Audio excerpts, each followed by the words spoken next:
Assalamualaikum warahmatullahi wabarakatuh. Salam sejahtera bagi kita semua. Kembali bersama kami dalam channel Belajar Bersama SN dalam saluran Kloba, kabar layanan online bagian kepegawaian dan hukum Kantor Kementerian Agama Kabupaten Kepahyang. Sobat ASN dimanapun Anda berada, pada kesempatan ini kita akan melanjutkan materi tentang bagaimana tahap berikutnya, bagaimana penyusunan sasaran kinerja pegawai, yaitu perjanjian kinerja. Jadi perjanjian kinerja adalah bagian terpenting dari sebuah proses penyusunan sasaran kinerja pegawai, karena ini menjadi bagian dari, kalau sahabat SN akan mengusulkan administrasi kepegawaian, contohnya misalnya urusan izin belajar, itu sudah diminta sobat SN ya tentang lampiran perjanjian kinerja, sehingga tidak menutup kemungkinan hal ini akan menjadi persyaratan utama dalam setiap urusan administrasi kepegawaian, sehingga ini penting bagi sobat SN untuk memahami ini ya. Dasar hukum dari penilaian kinerja ini adalah Keputusan Menteri Agama Nomor 94 Tahun 2001 tentang pedoman perjanjian kinerja, pelaporan kinerja, dan tata cara review atas laporan kinerja pada Kementerian Agama. Dan Sobat SN dapat mendownload file yang kami sebutkan tadi pada deskripsi dalam channel ini Sobat SN ya. Kemudian juga ada aturan berikutnya adalah Peraturan Menteri Pendayaan Aparatur Sipil Aparatur Negara dan Reformasi Birokrasi Nomor 6 Tahun 2002 tentang pengelolaan kinerja pegawai. Nah, Sobat ASN, ada beberapa pengertian umum berkaitan dengan perjanjian kinerja ya. Itu yang pertama itu adalah ada sasaran kinerja pegawai, itu SKP. Kalau berdasarkan Permenpan ini, jadi sasaran kinerja pegawai itu adalah ekspektasi kinerja yang akan dicapai oleh pegawai setiap tahun. Ekspektasi itu adalah harapan atas hasil kerja dan perilaku kinerja pegawai, dan itu adalah berdasarkan rencana strategis yang telah ditetapkan organisasi.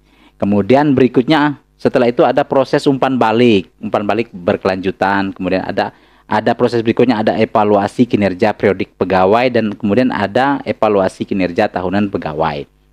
Jadi Sobat ASN, perjanjian kinerja itu adalah sebuah lembaran atau dokumen-dokumen yang berisikan penugasan dari pimpinan instansi yang lebih tinggi kepada pimpinan yang lebih rendah untuk melaksanakan program atau kegiatan yang disertai dengan indikator kinerja. Nah, jadi Sobat ASN, dalam perjanjian kinerja itu ada beberapa item yang menjadi sasaran atau kegiatan atau program yang hendak dicapai dengan beberapa indikator, dan itu kalau di dalam Permenpan nomor 6 itu ada istilah yang cukup familiar di telinga, itu ada cerita cascading ya. Cascading itu bagaimana setiap item atau program tadi itu dibagi habis ya kepada semua ASN yang terlibat ya. Jadi sistem skema pencapaian tujuan adalah skema segitiga kerucut ya. Jadi mengerucut ke atas. Jadi bagaimana perjanjian kerja itu dari atasan itu diturunkan ke tingkat instansi di bawahnya, kemudian di bawahnya sampai ke tingkat staf ya. Nah, kurang lebih perjanjian kinerja itu ada di slide ini. Ini ada perjanjian kerja Kantor Kementerian Agama Kabupaten Kepahyang. Ini dasarnya adalah di renstra di perjanjian kerja kantor wilayah Kementerian Agama Provinsi Bengkulu. Ini ada beberapa item, jadi Sobat ASN bisa mendapatkan ini di deskripsi ya, untuk bisa dapat menyusun sasaran kinerja pegawai tahun 2022. Ini ada beberapa item, ini ada 1, 2, 3, 4, 5, 6, 7, 8, 9, 13, ada 37 item sobatnya, 30, ada 40 item. Jadi yang terakhir adalah meningkatkan, nah ini ada 49 item ya. ada 49 item yang menjadi perjanjian kinerja Kantor Kementerian Agama Kabupaten Kepahyang. Jadi Sobat ASN bisa menyelaraskan pekerjaan Sobat ASN dengan kinerja ini. Dan untuk yang instansi Madrasah Sanawiyah dan Madrasah Aliyah punya perjanjian tersendiri kepada apa namanya itu yang telah ditetapkan itu pada saat akan membuatkan perjanjian kerja itu ada dialog kinerja untuk bisa diselaraskan. Kurang lebih begitu Sobat ASN tentang perjanjian kinerja, mudah-mudahan manfaat. Dan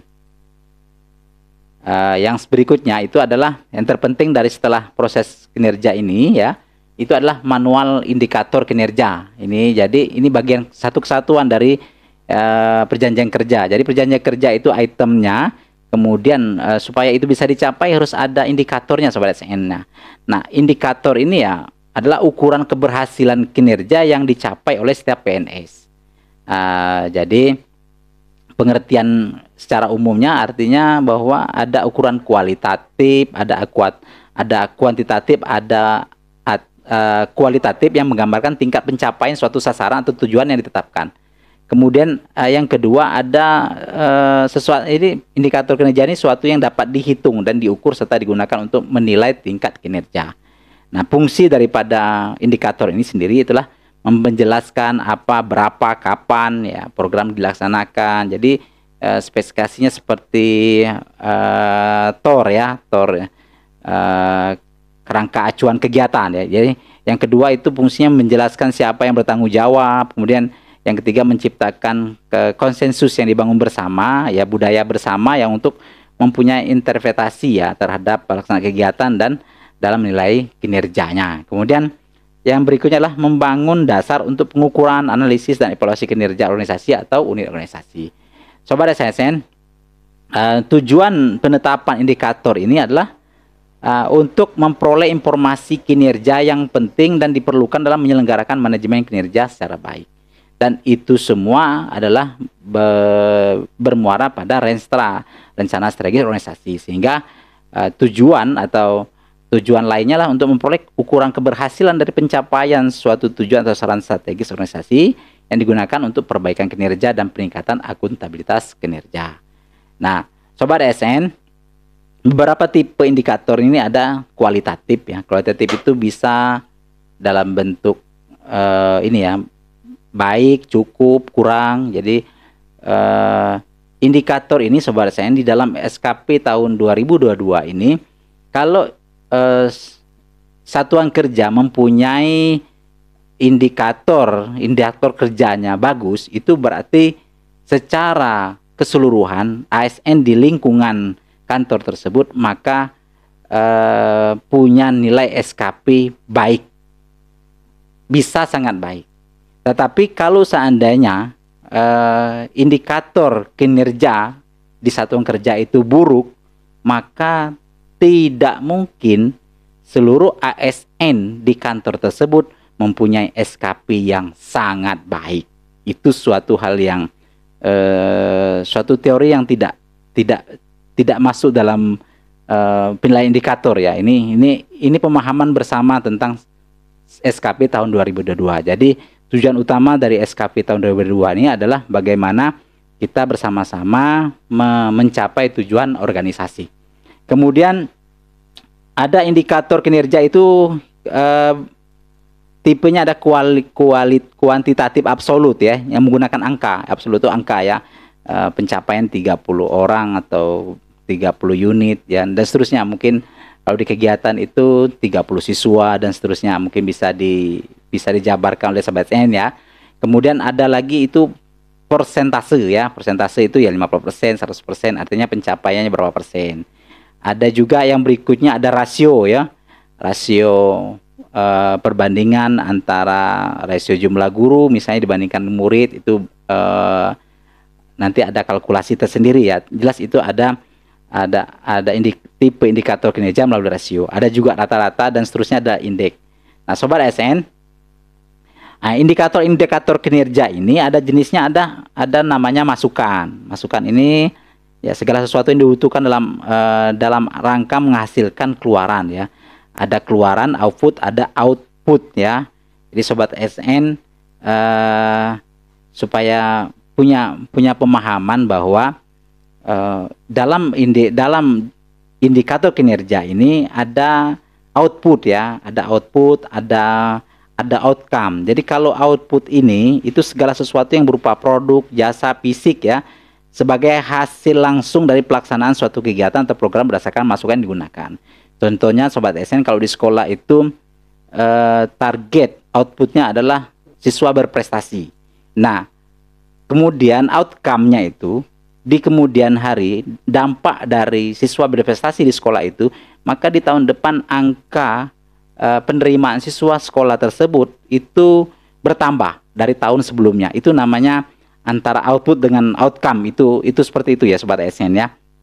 Nah, sobat SN, kita lanjut ke berikutnya, itu siapa yang bertanggung jawab ya, siapa yang menetapkan indikator kinerja ya. Jadi kinerja utama itu ya yang punya kewenangan ya, setingkat kalau di Kementerian Agama ini adalah setingkat Kepala Unit Kerja Mandiri, Kepala Kantor Kementerian Agama Kabupaten Kepahyang. Jadi dia menetapkan indikator tersebut berdasarkan rencana strategis yang ada. Nah, jadi ini indikator kinerja utama ini menjadi satu kesatuan proses ya, dari untuk sebagai bentuk kesuksesan dari rencana bangunan jangka menengah, itu tercantum dalam Renstra, kemudian rencana indikator ini tercantum dalam rencana kerja tahunan, kemudian juga tercantum dalam perjanjian kinerja, dan tercantum juga dalam laporan kinerja. Mungkin seperti itu sobat SN, kurang lebih tentang perjanjian kerja dan indikator kinerja. Mudah-mudahan materi ini bermanfaat. Kami sebagai pemateri mungkin banyak hal yang tidak dapat kami jelaskan karena keterbatasan kami. Kurang lebih silakan tunggu video kami berikutnya. Wassalamualaikum warahmatullahi wabarakatuh.